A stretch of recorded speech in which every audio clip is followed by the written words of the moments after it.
নমস্কার বন্ধুরা, আমি সুচন্দা চলে এসেছি আজ আবারও একটা নতুন রেসিপি নিয়ে তোমাদের সামনে। চলো দেখে নিই। প্রথমে কড়াই গরম হলে তাতে দেব আমি একটু তেল আর দেব একটু বাটার। তার মধ্যে আমি দেব ফোড়নে গোটা জিরে, তারপর আমি এর মধ্যে দেব কুচি করা পেঁয়াজ দিয়ে একটু টাইম নিয়ে 4-5 মিনিট মতো নাড়াচাড়া করে নেব।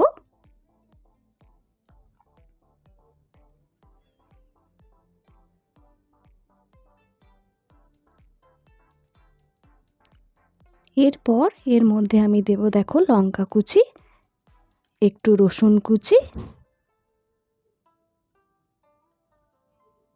দিয়ে আবার নাড়তে থাকবো কিছুক্ষণ। দেখো একটু গোল্ডেন কালারের হয়ে গেছে পেঁয়াজটা, তখন আমি এর মধ্যে দেব একটু বেসন।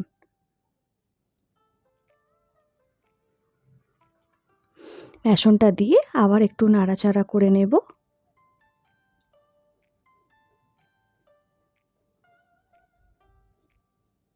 তারপর এর মধ্যে দেব কুচি করা টমেটো।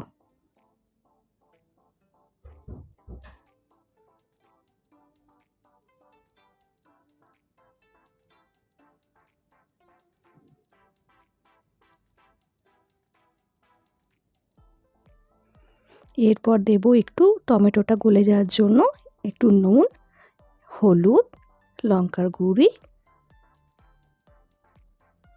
আর দেব হচ্ছে গরম মশলা, একটু কিচেন কিং মশলা, গোলমরিচের গুঁড়ো আর ধনে গুঁড়ো আর একটু সামান্য জল, যাতে তোমার মশলাগুলো না লেগে যায়। এইভাবে ঢাকা দিয়ে দিয়ে বারবার অনবরত নাড়াচাড়া করব, তেল ছাড়তে থাকবে।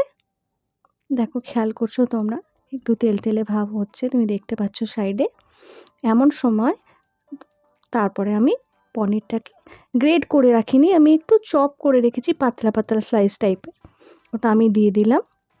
দিয়ে আবার ওটা মিক্স করে নেব। তাতে দেব একটু কস্তুরি মেথি আর দেব সামান্য একটু ধনেপাতা কুচি দিয়ে ভালো করে মিক্স করে নেব।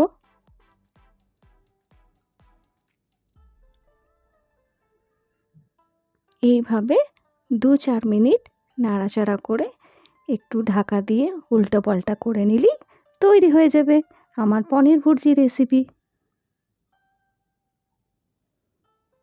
তোমরা কেমন করে বানাও আমাকে জানিও, আর আমারটা এইভাবে একবার বানিয়ে করে দেখো। এরপর আমি উপরে একটু চিজ গ্রেট করে দিলাম গার্নিশিংয়ের জন্য আর একটু টেস্টটা বেটার করার জন্য। আর দেব একটু ধনেপাতা কুচি আর দেব কাঁচা লঙ্কা সাজিয়ে। দেখো কত সুন্দর দেখতে লাগছে। যখনই দেখবে এমনিভাবে পাশে তোমার তেলগুলো এরম দেখা যাচ্ছে, জানবে তোমার রান্না তৈরি। 5 মিনিটের মধ্যে ওটা তৈরি হয়ে যাবে। এরপর আমি প্লেটিং করে নিচ্ছি। এটাকে আমরা গরম গরম রুটির সাথে, পরোটার সাথে, নানের সাথে, লুচির সাথে, সবের সাথে খেতে পারি।